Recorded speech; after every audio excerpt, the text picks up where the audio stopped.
All right, guys, welcome to the emissions to after treatment station, and we're going ahead and get started. I want to start off here we're going to discuss what changed, why the changes were made, right? The benefits to the change, service and maintenance impact, and customer value. So we're going to go discuss everything and let you know what's changed, and please feel free to ask questions as we go along. So we're going to start off here. We have a new Linear Eats exhaust system. It improves for our diesel exhaust fluid distribution for enhanced DOC, DPF, and SCR performance.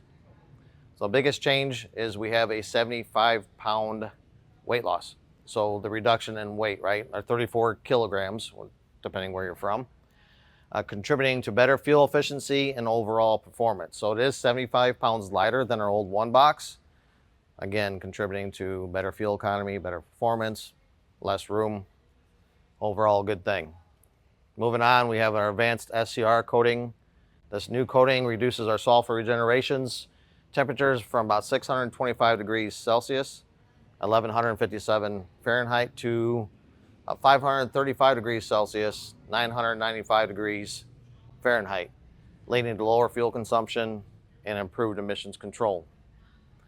Also, we have an improved regeneration efficiency, our optimized coating in our DOC and our DPF, enhanced NO2, formation for passive regeneration and better control of the hydrocarbon slip from our DPF. And all this, the best thing for us as far as technicians and the service side, even our customers, saving time, easier serviceability. So we have an independent serviceability of our DOC, our DPF, and SCR, along with removable fairings, removable heat shields, and this simplifies for maintenance and inspection. So with that being said, I want to take you over and show you a little bit about our new system here. So starting off here, we have our DOC. Okay, you can see the only thing I removed a little heat shield that's here. I removed that to get it all of our way just so we can see it a little bit better. Once we get that out of the way, you can remove these 8 nuts and remove this whole outer shield to give better access to the whole Linear Eats system. But starting off, we have our DOC. We have T1 up here, our T2 here, and our differential pressure tube. So we remove all that, remove our 2 clamps, and then we can have our DOC out for any kind of maintenance, cleaning, whatever you need to do. Once that is out of the way, we then have our DPF. It's a cartridge style DPF. It will just slide right on out. And so you can slide it out, you can send it out for cleaning or replace it or whatever. Once the DPF is out of our way, we now have access to what we call our mixing chamber. Right up on top here, we have our DEF doser. This right here is actually mounted on top, and underneath inside there is our mixing chamber. So when it doses our DEF, our exhaust fluids or gases are coming through, it mixes up with the DEF and sends it on down through the SCR. A lot more efficient. The way it's designed, nice, compact. The way it is designed, with it being more compact, our heat stays inside better, right? It's more efficient. So that's our mixing chamber. So once the mixing chamber is out of the way, we have another clamp here, and that's the final section of our Linear Eats system, our SCR. So you can see it's a lot better confined in area. Since I'm down here, I want to point out a few components. We have our knock sensors, our inlet knock sensor. We have our outlet knock sensor here. Same as our legacy trucks, just other than the plug has changed. Electrical plug has changed, and it is 24 volt now. So when you guys do any troubleshooting, any diagnostics, any measurements with your voltmeter, make sure you're looking for 24 now, okay?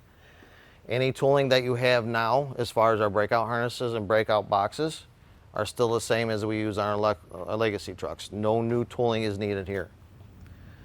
Our PM sensor located here. Our chassis interface to our Eats interface is the same as we've been using. So if we got to use the breakout harness or whatever, it's the same. Nothing's changed. I also want to mention there is line-up tabs. It's kind of hard to see, but with these 2 brackets coming down off the frame rail, there's a line-up tab here on our mixing chamber, and there's a line-up tab here as well on our SCR. And what that is for is we no longer have to worry about orientation when we go for reassembly, trying to get in correct orientation so everything matches up. Those line-up tabs, it'll hang off the brackets. Everything's right there for you. Makes it nice and easy. All right, so I got a little bit better picture here of our linear eat system, kind of give you an idea what's going on inside. We have our DOC, DPF. It's a really good view of our mixing chamber right here. Our DEF doser mounts on top. It sprays DEF down there. You guys can see the mixing chamber, how it'll swirl when the exhaust gases come through and passes on through the SCR and the ASC. You can also see a little bit better view of our lineup tabs here and one down there that lock onto the brackets coming off the frame rail, as I mentioned earlier. Another little cutaway to give you an idea how the DPF module actually inserts inside of the mixing module with a couple gaskets. So you got our DOC module, you have our DPF module, our mixing module, and then finally our SCR module. So now I did mention we have the PM sensor down here, but this is a 24 volt PM sensor with a larger thread size. So the thread size of the sensor itself is bigger than what it used to be. So hopefully, with that being said, we'll have less issues removing it, because there has been a thing in the past where I go to remove it, it'll strip out, whatever. So it is a larger thread size, improving compatibility and system performance for our 24 volt engines.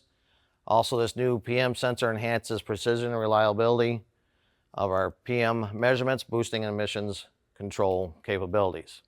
Also, we have improved efficiency in delivering our urea for our emissions control, ensuring optimal system performance.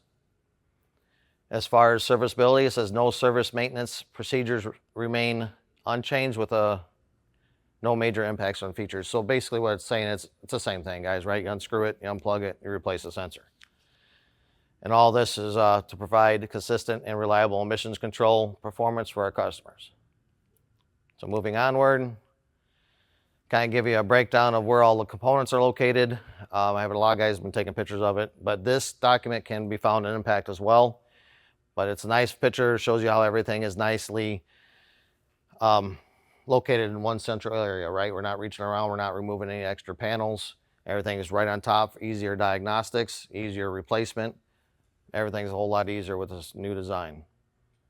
So we have a new urea pump designed specifically for our 24 volt systems, offering the same packaging as our current pump.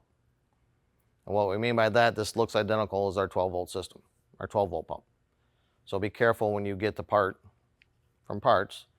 You know, our parts guys have been, if you go up to parts counter and say I need a DEF pump, they've been handing you the same pump for 15 years, right? Just make sure you let them know I'm working on a new model, the new 24 volt truck. Can you please give me or make sure you have the right one? And not even that, it could be packaged incorrectly, correct? I mean, it could have the right box, but the incorrect part. And I will show you how to identify that here in a minute. So let's discuss this a little bit more. This is our pump ensures reliable performance and compatibility with our 24 volt systems. We have improved efficiency in delivering urea for emissions control, ensuring optimal system performance. As far as serviceability, nothing's changed. It changes the same way, right? Bolts, nuts, the electrical plug, everything's the same. Nothing new to know about there. And once again, all this provides consistent, reliable emissions control performance for our customers. So we also have a new UQLS, this urea quality level sensor, implemented to meet the IUPR requirements, ensuring compliance with our emission standards. So we have improved fault identification to distinguish between urea quality issues and other EATS failures. The sensor helps to accurately identify the quality of urea solutions, ensuring better system performance and emissions control. Also, we have new DTCs you got to be aware of, with updated fault tracing and for the UQLS, along with proper installation of our new wiring and harnesses. Reduce downtime and cost savings. By reducing misdiagnosis and unnecessary part replacements, the sensor decreases maintenance time and cost, improving uptime for our customers once again. We also have a new style, new emissions control module. So this module includes enhanced computing power, memory, and diagnostics, along with new internal pressure sensor. So the barometric pressure sensor is now located in our ACM. Or if you guys are familiar, it used to be in our engine control module. Now it's in our after treatment control module. It's internal. There's no replacing it. If something was happening, you'd replace the ACM. We have enhanced hardware and software upgraded for better emissions control compliance and future-proofing through more precise diagnostics. Also, this module provides stricter emissions control, ensuring compliance with regulations while enabling faster, more accurate fault detection. I already mentioned a new internal pressure sensor offers detailed data for monitoring and controlling the emissions system, contributing to better emissions performance and emissions reduction. And as far as serviceability, it says advanced diagnostics, faster maintenance, lower downtime, and reduced maintenance costs, all contributing to better uptime and lower total costs for our customer. So again, when it goes to when you're changing it, replacing it, it's the same thing as we've been working on for years. As far as diagnostics and troubleshooting, it's the same plug that we're using currently. So our breakout harnesses, once again, will work. No new tooling is needed. All right, so that's the end of the slideshow. I want to take you through a couple other things here in Impact. All right, so if you're looking for any information for the new VNL, as far as after treatment things, what we want to do is go into Impact and into the dealer portal and Impact. And once Impact is open, we're going to do a generic search for the VNL. So what we're going to do is do a model search. I'll click in model. We can type in VN. And for the new VNL, we're going to click on VN4. Once you choose VN4, we want to do a function group for our emissions. So we're going to click on function group, and we're going to type in 25 for our intake and exhaust and turbo. Once you have that selected, we're going to go down to information type, and we're going to choose description, design, and function. Once we have our model, VN4, our function group, 25, and our info type, description, design, and function, we're going to go down and click on search. Once we get our results, we're going to come over here and click on the intake and exhaust system description. Once that's open, we're going to go ahead and choose. You can choose either one depending on what model you're working on. This top one here is for our turbo compound. We'll go ahead and click that. So again, if you're looking for any kind of components or the location or the functionality of the component, we can come into this document. We can scroll through here, and depending on what section of the truck you're looking for, everything is laid out real nice. We're going to scroll through this entire document and seeing what's available for us to look for as far as location and operation. Keep on scrolling down here, give you an idea what all is available for us to see. There's a lot of information here. I'm going to keep on scrolling. You can see it's pretty endless and all the information that's available for us to use.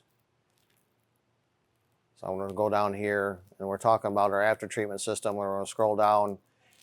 We're going to get to where we can find our linear EATS system. You know, it's all the way down here at the bottom. So there's our ACM.